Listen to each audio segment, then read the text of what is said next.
আমার বিয়ে হয়েছে আজ 15 বছর। আমার হাজবেন্ড আজ আমাকে গিফট হিসেবে দিয়েছে ডিভোর্স পেপার। কি শুনে অবাক লাগছে তাই না? কিন্তু এটাই সত্যি। লিখতে গিয়ে হাত কাঁপছে ভীষণ। মোবাইলটাও ঠিকমতো ধরে রাখতে পারছি না, বারবার টাইপিং মিস্টেক হচ্ছে। আজ আমাদের 15 বছরের সংসার জীবনের সমাপ্তি ঘটেছে 17 বছরের ভালোবাসার। অবশ্য তার তরফ থেকে ভালোবাসার সমাপ্তিটা ঘটেছে বোধহয় আরও আগেই। না হলে কি ডিভোর্স নামক সারপ্রাইজটা এভাবে দিত? যেই মুখ দিয়ে একদিন 3বার কবুল বলেছিল, আজ সেই মুখ দিয়ে 3বার তালাক উচ্চারণ করেছে নির্দ্বিধায়। 15 বছরের সংসার জীবনে আমাদের কোনো সন্তান হয়নি। অসংখ্য ডাক্তার দেখিয়েছি, কিন্তু কোনো ফল পাইনি। প্রত্যেকটা ডাক্তারের একই কথা, আমাদের দুজনের একজনেরও কোনো সমস্যা নেই। সন্তান জন্মদানে আমরা দুজনেই সক্ষম, অথচ আমাদের সন্তান হয়নি। কত নামাজ রোজা, কত মানত করেছি, কিন্তু আল্লাহ তাআলা আমাদেরকে একটা সন্তান দান করেননি। সন্তান না হওয়া নিয়ে আমার প্রাক্তনের কোনো অভিযোগ ছিল না আমার উপর। সে সবসময় আমাকে ভরসা দিয়ে গেছে, সান্ত্বনা দিয়েছে। সে বলতো তার সন্তান চাই না, আমি থাকলেই হলো। অথচ আজ এই সন্তান না হওয়ার জন্যই সে আমাকে ডিভোর্স দিয়ে দিল। গত 2 বছর ধরে আমি তাকে চিনতে পারি না। সে এক অন্য মানুষ হয়ে গেছে।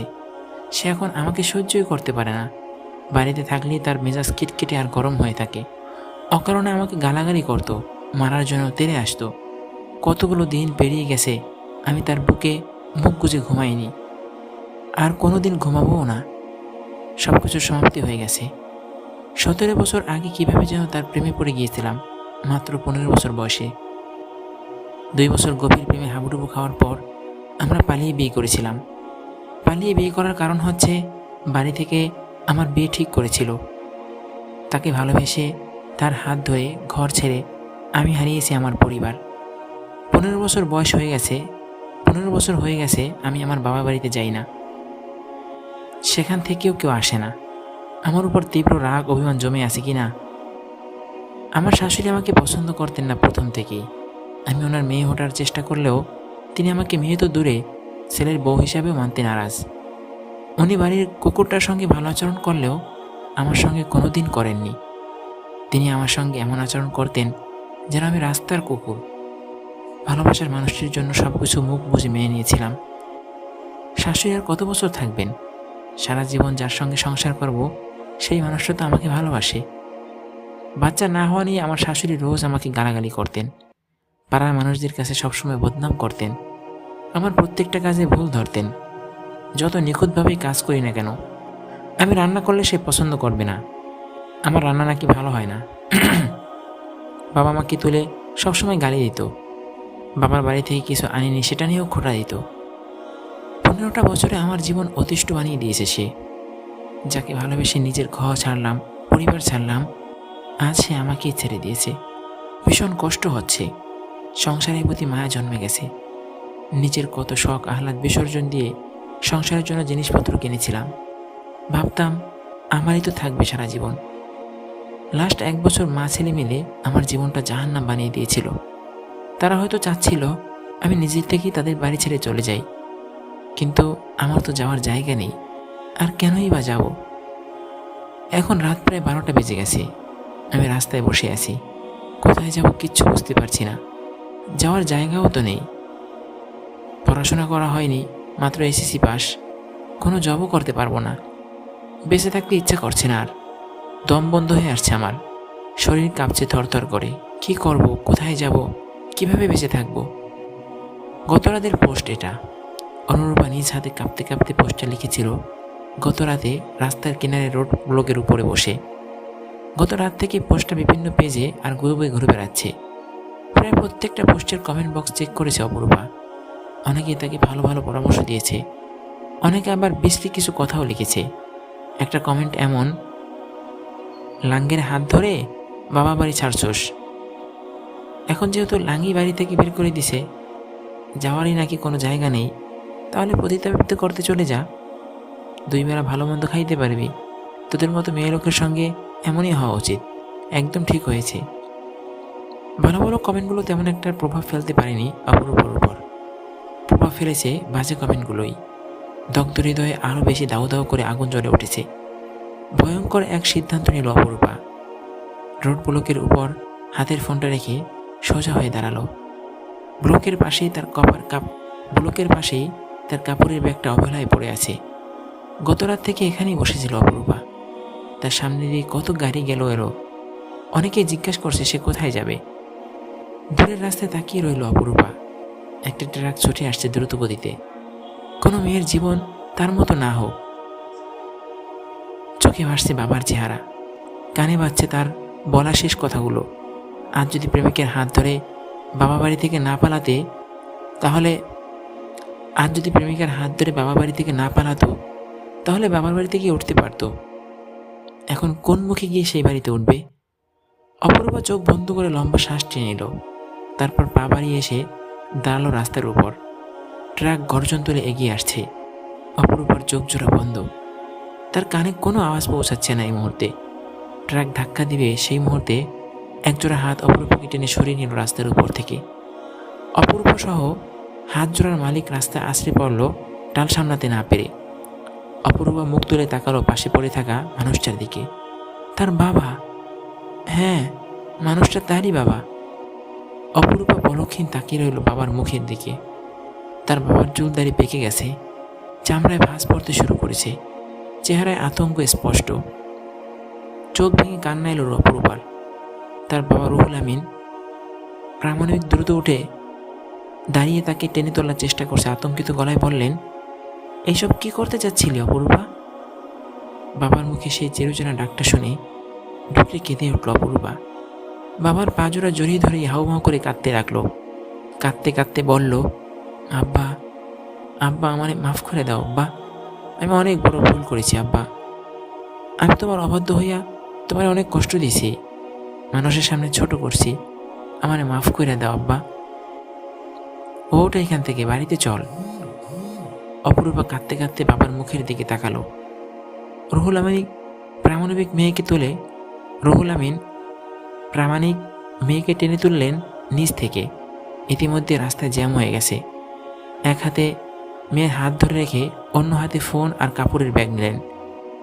মেয়েকে নিয়ে একটা সিএনজিতে উঠে বসে বাড়ির ঠিকানা বললেন। সিএনজি চলতে শুরু করলো গন্তব্যের উদ্দেশ্যে। বেশি দূর নয়, 2 গ্রাম পার হলেই রুহুল আমিন প্রামাণিকের বাড়ি। অপরূপা এখনও কাঁদছে। রুহুল আমিন প্রামাণিক মেয়ের শরীর ঘেঁষে বসে মেয়েকে জড়িয়ে ধরলেন এক হাতে।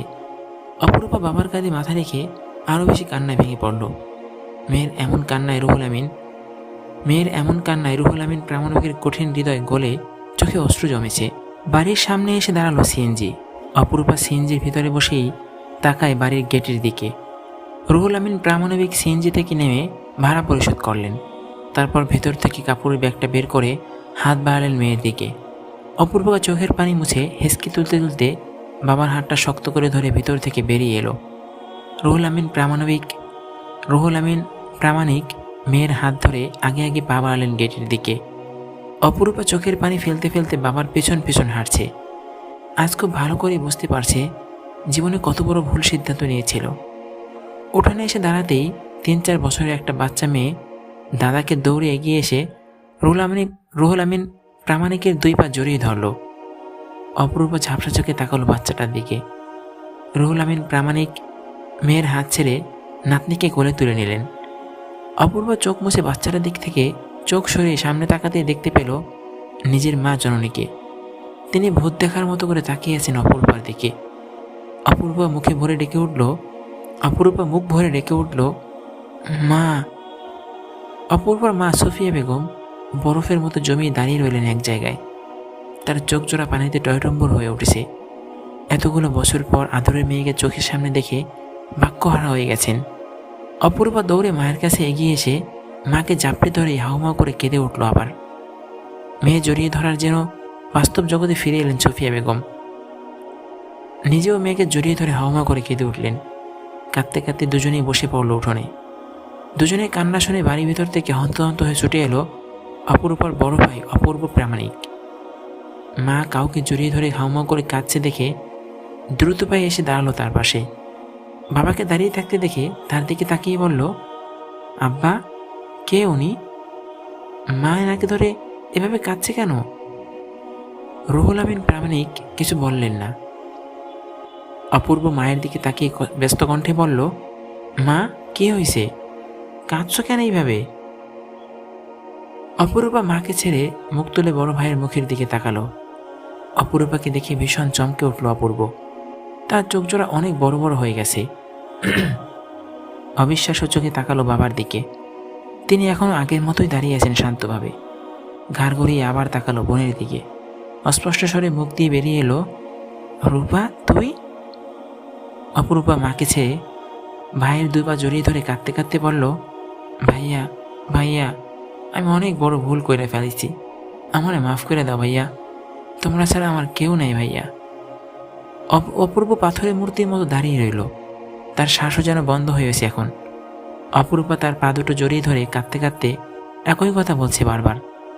বাড়ির উঠোনে ছোট বড় অনেক মানুষ জড়ো হয়ে গেছে অপরূপা আর তার মায়ের কান্না শুনে। বাড়ির ভিতর থেকে অপূর্বার স্ত্রী আর 5 বছরের ছেলেও বেরিয়ে এসেছে। সবাই তাকিয়ে আছে অপরূপা আর অপূর্বর দিকে।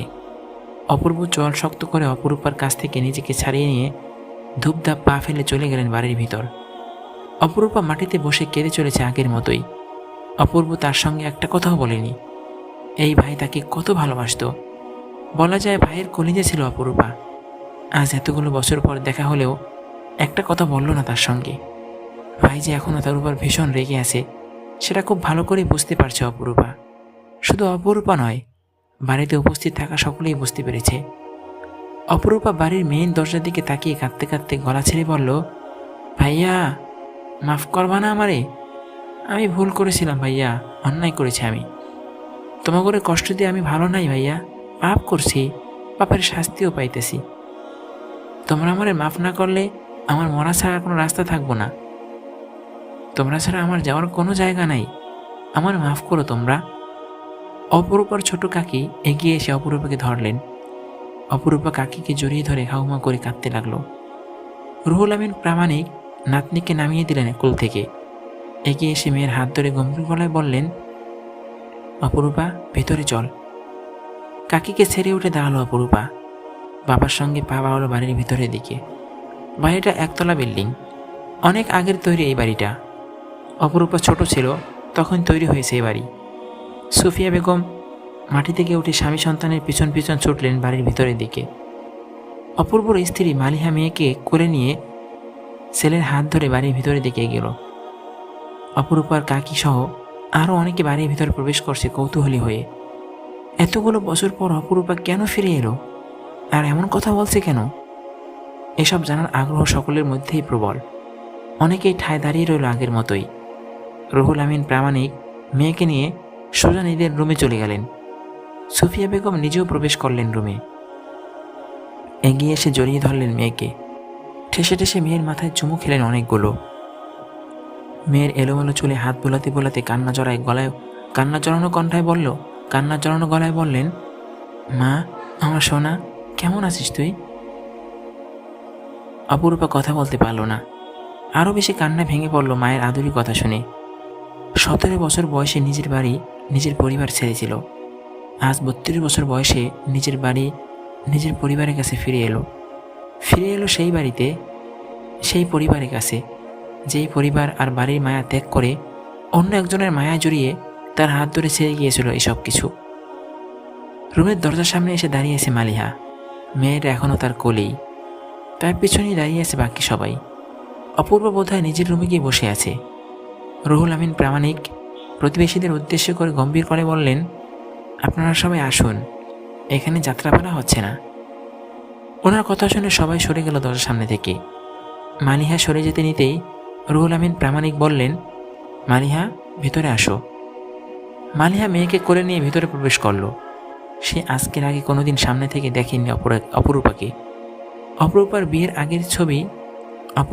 আগের ছবি দেখেছে অনেকবার। চাচাতু, ফুফাতু, খালাতু, ননদ, দেবরদের কাছ থেকে অনেক শুনেছে অপরূপার গল্প, তার রূপের বর্ণনা। অপরূপার জন্মের পর নাকি তাকে দেখে রুহুল আমিন প্রামাণিক মেয়ের নাম দিয়েছিল অপরূপা। অপরূপা কাঁদতে কাঁদতে আবার নিচে বসে পড়েছে। মেয়ের সঙ্গে সুফিয়া বেগম নিজেও নিচে বসে পড়েছেন। মেয়ে প্রেমিকের হাত ধরে বাড়ি ছাড়ার পর এক পলকের জন্য মেয়েকে দেখতে পাননি কোনোদিন। মেয়ের জন্য তার মন রোজই কেঁদেছে বহু করে, মেয়ের জন্য তার মন রোজই কাঁদে হু হু করে। তবে স্বামী সন্তানের ভয়ে মুখ ফুটে বলতে পারেননি কোনোদিন মেয়েকে দেখার কথা। রুহুল আমিন প্রামাণিক বলেছিলেন, সে যদি কোনোদিন মেয়ের সঙ্গে যোগাযোগ করার চেষ্টা করে বা ওই বাড়িতে যায়, তাহলে সেদিনই তাকে তালাক দিয়ে দিবে। যেই মেয়ে মা বাবা ভাইয়ের কথা ভাবেনি, চিন্তা করেনি, সেই মেয়ের সঙ্গে কিসের সম্পর্ক? আজকে যখন স্বামী মেয়েকে ফিরিয়ে নিয়ে এসেছে, তখন আর কিসের দূরত্ব? মেয়ের এলোমেলো চুলগুলো কানের পিছনে গুঁজে দিয়ে মেয়ের মুখ মুখ দুই হাতে আগলে ধরে বললেন, তুমি কেমন আছো রূপা? অপরূপা মায়ের দুই হাতের উপর হাত রেখে হাউমা করে কাঁদতে কাঁদতে এলোমেলোভাবে বলল, আমি ভালো নাই মা, আমি ভালো নাই। মারুফ আমার ডিভোর্স দিয়ে দিছে। তোমাকে কষ্ট দিয়া আমি কেমনে ভালো থাকুম মা? আল্লাহ আমারে আমার পাপের শাস্তি দিছে। আল্লাহ আমার এতগুলো বছরেও একটা সন্তান দিল না। একটা সন্তানের জন্য কত কাঁদছি, কত দোয়া করছি, আল্লাহ আমারে দেয় নাই। তোমাকে কষ্ট দিছিলাম দেখে তোমরা আমারে অভিশাপ দিছিলা মা? শোক তো আমার কপালে বেশি দিন সইল না মা। মেয়ের কথা শুনে সুফিয়া বেগমের মাথায় যেন বজ্রপাত হলো। দ্রুত দুদিকে মাথা নেড়ে বললেন, না না মা, আমি কোনোদিন তোমার বদদোয়া দেই নাই, কোনোদিন অভিশাপ দেই নাই। আমি প্রতি ওয়াক্তে নামাজ আদায় কইরা আল্লাহর কাছে দোয়া করছি তুমি জানি ভালো থাকো, সুখী থাকো। আমি কোনোদিন তোমার খারাপ চাই না মা। মা গো, জীবনে কত বড় ভুল করেছি তোমাকে কথা না শুই না, তোমাকে অবাধ্য হইয়া। যার ভালোবাসা, যার হাত ধরে তোমাকে ছাড়লাম, সেই আমার ছাইরা আরেকজনের হাত ধরছে। মা গো, আমি মইরা যামু, আমার মেলা কষ্ট হইতেছে।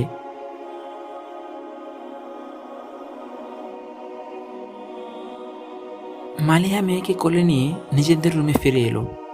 অপূর্ব ফ্লোরের দিকে দৃষ্টি স্থির করে বিছানায় বসে আছে মূর্তির মতো। তার চোখ মুখ গম্ভীর। কোল থেকে মেয়েকে নামিয়ে দিয়ে স্বামীর পাশে এসে দাঁড়ালো মালিহা। ভয়ে ভয়ে মিনমিন করে বলল, এইভাবে বসে আছো কেন? অপূর্ব মুখ তুলে তাকালো স্ত্রীর মুখের দিকে। তার চাহনি দেখে মালিহার মুখ বন্ধ হয়ে গেল। শুকনো ঢোক গিলে মাথা নিচু করে নিল। অপূর্ব আবার ফ্লোরের দিকে দৃষ্টি স্থির করে গম্ভীর গলায় বলল, ও এখানে কেন এসেছে? আমাদের কাউকে নাকি ওর কোনোদিন প্রয়োজন পড়বে না, তাহলে আজকে কেন প্রয়োজন পড়ল? আপুকে ডিভোর্স দিয়ে দিছে, বাচ্চা হয় না বলে। অপূর্ব তড়িৎ গতিতে তাকালো স্ত্রীর মুখের দিকে। কিছুক্ষণ নীরব থেকে বলল, কি বললে? বাচ্চা হয় না বলে ডিভোর্স দিয়ে দিছে। অপূর্ব চোয়াল আরও শক্ত হলো। বসা থেকে উঠে ধূপধাপ পা ফেলে রুম থেকে বেরিয়ে গেল। মালিহার স্বামী যাওয়ার পথে তাকেই রইল কিছুক্ষণ। তারপর মেয়েকে করে নিয়ে নিজেও বের হলো রুম থেকে। অপূর্ব বাবা মায়ের রুমে এসে দেখল তার মা বোন একে অপরকে জড়িয়ে ধরে কখনো কেঁদে চলেছে আগের মতোই। বাবার মূর্তির মতো দাঁড়িয়ে আছে এক পাশে, বাবা মূর্তির মতো দাঁড়িয়ে আছে এক পাশে, কাকি আর তার ছেলেও দাঁড়িয়ে আছে পাশেই। বাবার সামনে এসে দাঁড়িয়ে বলল, তুমি রূপারে কোথা থেকে নিয়ে আসলা? মেইন রোড থেকে। তুমি ওর ব্যাপারে জানলা কিভাবে? মসজিদে ফজরের নামাজ আদায় করতে যাইয়া শুনছি মারুফ অপরূপারে ডিভোর্স দিয়েছে রাতে, বাড়ি থেকে বাইর করে দিছে। নামাজ শেষে আমি ওই গ্রামে যাই। যাওয়ার পথেই ইসমাইলের বইনের ছেলে কইছিল অপরূপারে মেইন রোডে বসে থাকতে দেখছি। আমি মেইন রোডে ওইটাই দেখি অপূর্ব চলন্ত ট্রাকের দিকে আগাই যাইতেছে। আমি আর 1-2 মিনিট দেরি করলেই সব শেষ হয়ে যাইত। অপূর্ব বোনের দিকে তাকালো। এই বোনকে সে কতই না ভালোবাসত, আগলে রাখত। আর এই বোন কি করেছিল? পুরো বংশের মুখে চুলকানি মেখে প্রেমিকের হাত ধরে পালিয়েছিল বাড়ি থেকে। অপূর্ব বোনের কাছে এগিয়ে এসে বোনের হাত ধরে বলল, রূপা ওঠ। অপূর্বা মাকে ছেড়ে ভাইয়ের মুখের দিকে তাকালো। ভাইকে দেখে আবারও জাপটে ধরল ভাইয়ের 2 পা। এবার আর কোনো কথা বলতে পারল না, শুধু পাগলের মতো কাঁদতে লাগলো। অপূর্ব নিজের পা জোড়া বোনের হাত থেকে ছাড়িয়ে নিয়ে বোনের সামনে বসল।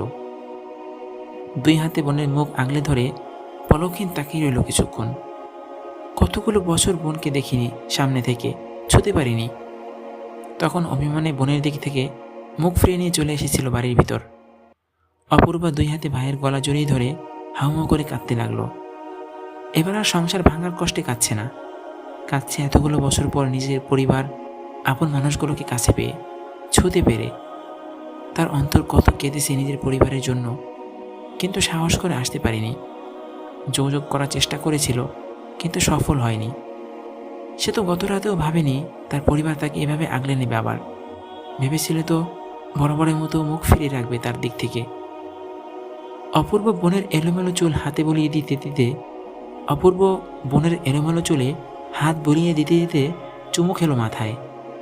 তার মনে হচ্ছে এটা সেই ছোট রূপা, তার আদরের ছোট বোনটা। তার বোনটা তো ছোটবেলায়ও কিছু হলে এভাবে তার গলা জড়িয়ে ধরে কাঁদত। একবার 14 বছর বয়সে তার সাইকেল থেকে পড়ে গিয়ে ব্যথা পেয়েছিল, ভয়ও পেয়েছিল ভীষণ। ভয়ে তার গলা জড়িয়ে ধরে রাস্তায় বসেই সে কি কান্না। 15 বছর বয়সে কুকুরের ধাওয়া খেয়েও এভাবেই তার গলা জড়িয়ে ধরে হাউমাউ করে কেঁদেছিল ভয়ের চোটে। বোনকে এত চোখে চোখে রেখেছিল, তারপরও কিভাবে কোনো ছেলের প্রয়োজনে পড়েছিল তার মাথায় ধরে না। ঘুণক্ষরেও টের পেলে আগে এসব থেকে বোনকে বের করে নিয়ে আসতে যেভাবেই হোক। অপূর্ব বোনের চুলে আদুরে হাত বুলাতে বুলাতে বলল, শুধু কি বাচ্চা না হওয়ার জন্য ডিভোর্স দিয়েছে, নাকি অন্য কিছুও আছে? আমাকে আর ওর ভালো লাগে না। তোর গায়ে হাত তুলেছে লাস্ট 1.5 বছরে অনেকবার। তুই প্রতিবাদ করিসনি? আমাকে সহ্যই করতে পারে না, কিছু বললেই মারার জন্য তেড়ে আসে। তোর উপর এত অত্যাচার নির্যাতন করেছে, আমাদের কাছে আসিসনি কেন আগে? সাহস হয়নি। মারুফ দ্বিতীয় বিয়ে করেছে? করবে। কোনো মেয়ের সঙ্গে যেন সম্পর্ক আছে। ও আগে এমন ছিল না, গত 2 বছর ধরে এমন হয়ে গেছে। রুহুল আমিন প্রামাণিক বললেন, অপূর্বকে নিয়ে থানায় চল। আমার মেয়ের কষ্ট দিয়া ওরা কেমনে শান্তিতে থাকে এটা আমিও দেখবো। ওই জানোয়ারের বাচ্চা হয়তো ভুলে গেছে অপূর্বর বাপকে। ওরা ডাইনা সিরা কুত্তারে খাওয়াবো। অপূর্ব ভাইয়ের গলা জড়িয়ে ধরে রেখেই বাবার দিকে তাকে কাঁদতে কাঁদতে বলল, এইসব করার কোনো দরকার নাই বাবা। থানা পুলিশ কইরা ওরা হয়তো একটু বিপদে ফেলাইতে পারবা, করে টাকা খরচ হইব, এই যা। এর বেশি কিছু হইব না, দোষ আমার উপরই পড়ব। আঙ্গুল আমার দিকেই উঠব। আমি বন্ধা, 15 বছরে একটা বাচ্চা দিতে পারি নাই। এমন বউ নিয়ে কে সংসার করতে চাইব? বাচ্চা না হওয়া নিয়ে মানুষের অনেক কথা শুনছি, আর শোনার ধৈর্য নাই বাব্বা। অপরূপার কাকি বললেন, ডাক্তার দেখাইছিলা তোমরা? অসংখ্যবার। ডাক্তার তোমারে বন্ধা কইছে? না, ডাক্তার কইছে আমাকে দুজনেরই কোনো সমস্যা নেই, কিন্তু তাও বাচ্চা হয় নাই। অপূর্ব বোনকে নিজের সামনে সোজা করে বসিয়ে বলল, রাতে খাইছোস? অপূর্ব দুদিকে মাথা নাড়ল। অপূর্ব স্ত্রীর দিকে তাকিয়ে বলল, রূপার জন্য খাবার নিয়ে আসো।